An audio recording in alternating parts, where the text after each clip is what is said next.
4 రోజులు సావాసం చేస్తే వాళ్ళు వీళ్ళైతారు అన్నట్టు మనుషులతోటి సావాసం చేసి రాను రాను మంకీలు కూడా మనుషులకున్న అవలక్షణాలన్నీ వంట పట్టించుకున్నట్టున్నాయి కదా. లేకుంటే ఎందుకు ఈ కరీంనగర్ జిల్లా సైదాపూర్ మండలం వెనకపల్లి కాడైన కోతుల ఫైటింగ్ చూస్తుంటే చిత్రం అనిపించబట్టింది.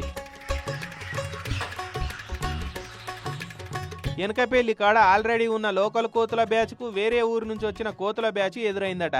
అంటే ఇక మాయిష్మతి కోసం కాలకేయులు మాయిష్మతి సైనికులు ఫైటింగ్ చేసుకున్నట్టు పంతలు వలగొట్టుకున్నాయి ఇట్లా.